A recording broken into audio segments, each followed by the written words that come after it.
आज से हम अपने यूट्यूब चैनल पर सीधे मैथमेटिक्स की भी क्लास शुरू कर रहे हैं और इस क्रम में ये पहला वीडियो है हमारा और इसमें हम चर्चा करेंगे सीटेट मैथमेटिक्स प्रीवियस ईयर दिसंबर 2019 की। तो ध्यान रहे यहाँ प्रीवियस ईयर क्वेश्चन मैथमेटिक्स के होंगे और वो प्योर मैथमेटिक्स के होंगे। पेडागोजी से रिलेटेड जो क्वेश्चन है उसको हम यहाँ पर इस सीरीज में नहीं देखेंगे, उसको हम अलग से बाद में अलग सीरीज में देखेंगे। तो चलिए हम शुरू करते हैं। तो हमारा सबसे पहला प्रश्न है और जो आपके दिसंबर 2019 के प्रश्न पत्र का 31वां प्रश्न पत्र है। हमारा प्रश्न है 3 brands of pen A, B and C are available in packets of 10, 12, 24 respectively. मतलब कि पेन के 3 ब्रांड है A, B और C और ब्रांड A के पैकेट में 10 पेन है, B वाले में 12 पेन होते हैं और C वाले में 24 पेन होते हैं। If shopkeeper wants to buy equal number of pens of each brand, what is the minimum number of packet each brand he should buy. और यदि दुकानदार पेन को समान संख्या में खरीदना चाहता है तो कम से कम उसको सभी ब्रांड के कितने पैकेट्स खरीदने पड़ेंगे। यहाँ कहने का मतलब है कि हमें वो संख्या ज्ञात करनी है जो 10, 12 और 24 से पूर्णतः विभाजित हो। हमें वो, और यहाँ बात मिनिमम की है तो हमें वह सबसे छोटी संख्या ज्ञात करनी है जो 10, 12 और 24 से विभाजित हो। तो इसके लिए हम क्या करते हैं, इसके लिए हम एलसीएम निकालते हैं, लघुत्तम, जिसको हम लघुत्तम कहते हैं हिंदी में। तो हम 10, 12 और 24 का लघुत्तम निकालेंगे तो हमें वो संख्या प्राप्त हो जाएगी जो तीनों से विभाजित है और वह सबसे छोटी संख्या होगी जो सबसे छोटी संख्या होगी जितने पेन दुकानदार को खरीदना पड़ेगा। और जब वो संख्या हमें मिल जाएगी तो हमें ये भी पता चल जाएगा कि आखिर कितने पेन खरीदने पड़ेंगे। फिर सबसे पहले हम इसका एलसीएम निकालेंगे। मैंने यहाँ फैक्टराइजेशन मेथड से यहाँ पर देखिए एलसीएम निकाला हुआ है। आप ये वाला मेथड भी यूज कर सकते हैं।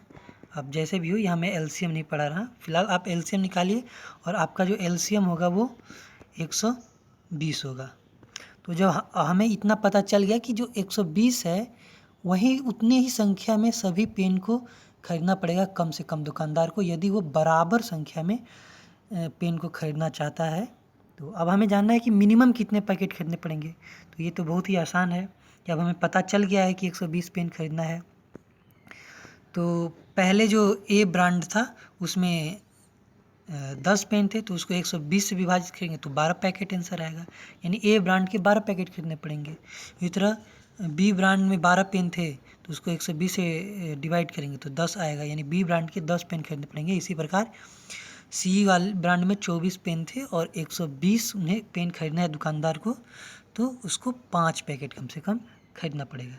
तो यही हमारा उत्तर भी होगा। तो ये देखते हैं ये उत्तर है कि नहीं। हाँ, ये हमारा उत्तर है, ए 12, बी 10 और सी 5, यानी चौथा नंबर हमारा उत्तर होगा। तो ये आपको ध्यान में रखना है कि जब न्यूनतम की बात आती है तो हम एलसीएम निकालते हैं, क्योंकि एलसीएम का मतलब ही होता है लोवेस्ट कॉमन मल्टीप्लिकेशन, मतलब जो सबसे छोटा मल्टीप्लिकेशन होता है, या लघुत्तम, जो लघु है और उत्तम है यानी सबसे लघु है, सबसे छोटा है। तो हम अब अपने अगले प्रश्न पर चलते हैं। हमारा अगला प्रश्न है the side of A square is 4 cm। मतलब ये कोई स्क्वायर है मान लीजिए और इसकी भुजाएं जो है वो 4 cm है। It is cut into 4 equal square. इसको 4 बराबर स्क्वायर में बांटा जाता है, यानी 4 बराबर वर्गों में बांटा जाता है। तो 4 बराबर वर्गों में बांटना है तो हमें इस तरह बांटना पड़ेगा इसे। ये 4 वर्ग हो गए। What is the area of each small square. तो ये सभी जो स्मॉल स्क्वायर हैं इसका एरिया क्या होगा। तो ये तो बहुत ही आसान है। पहले इसका पूरा एरिया हम निकाल लेंगे, उसको 4 से विभाजित कर देंगे, क्योंकि ये पूरा एरिया 4 भागों में बट रहा है। तो आप इस वर्ग का फॉर्मूला जानते होंगे, साइड स्क्वायर होता है भुजा स्क्वायर, उससे हमारा आंसर 16 सेंटीमीटर निकलेगा अगर 4 cm है तो, और उसके बाद 4 से विभाजित कर देंगे 16 को, तो हमारा 4 आंसर आ जाएगा। तो इस प्रकार हमारा आंसर 4 सेंटीमीटर हुआ। ये तो बहुत ही आसान क्वेश्चन था। चलिए अब अगले प्रश्न की ओर।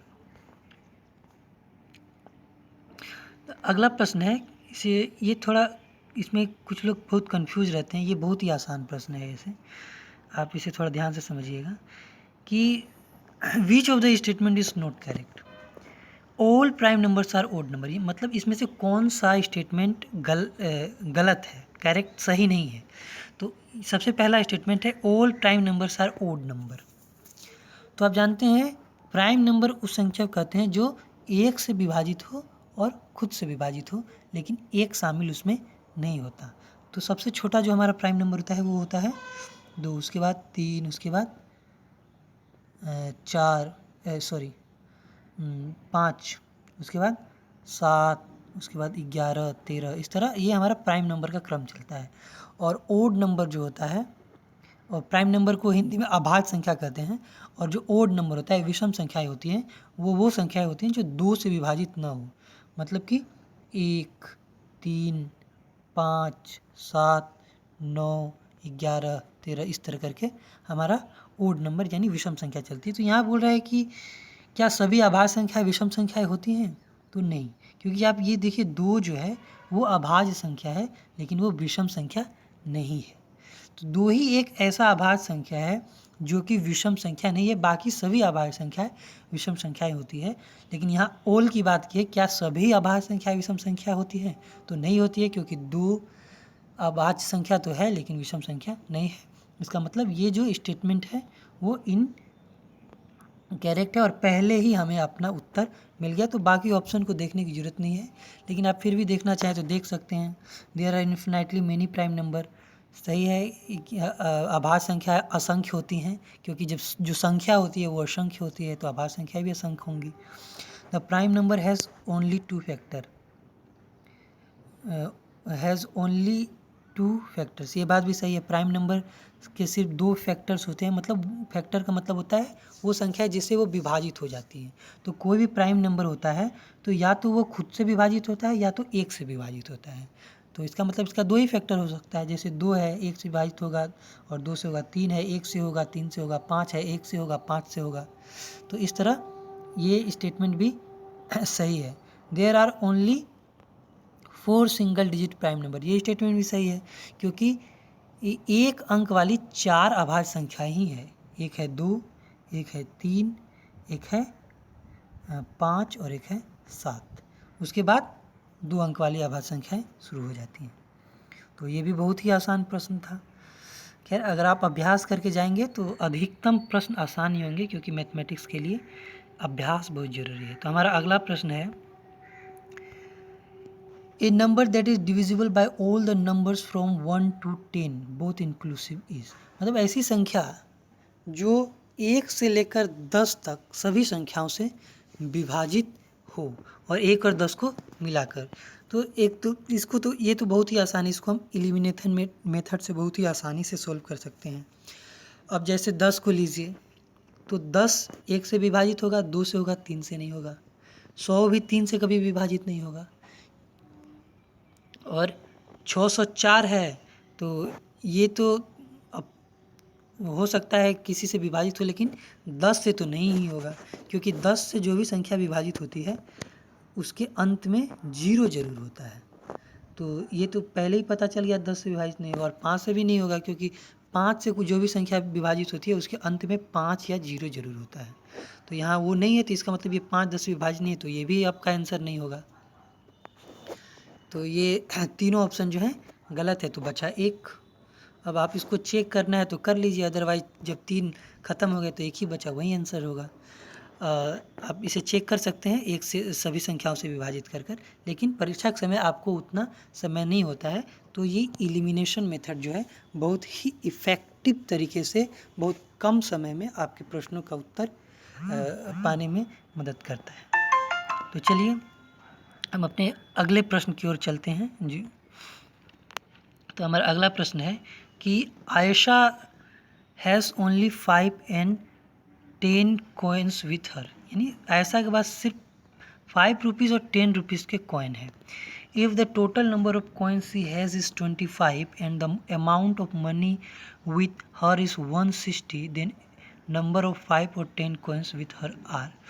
मतलब कि आयशा के पास सिर्फ 5 और 10 के सिक्के हैं और उसके पास कुल सिक्कों की संख्या 25 है और जो उसके पास कुल रुपये हैं वो 160 रुपये हैं। तो हमें बताना है कि आयशा के पास 5 और 10 के कितने सिक्के हैं। तो इसमें भी कोई परेशानी नहीं होनी चाहिए। अब यहाँ ऑप्शन में दिया है कि 18 5 के सिक्के, 7 10 के सिक्के, तो 18 पंचे 90 और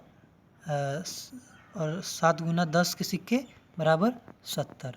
तो 90 70 160 होगा। हमारा उत्तर पहले ही निकल गया। यानी कि अगर उसके पास 18 5 के सिक्के हैं और 7 10 के सिक्के हैं तो उसके पास 160 रुपये होंगे। अब बाकी ऑप्शन को देखने की ज़रूरत नहीं है, लेकिन फिर भी आपको चेक करना है तो वहीं कर सकते हैं।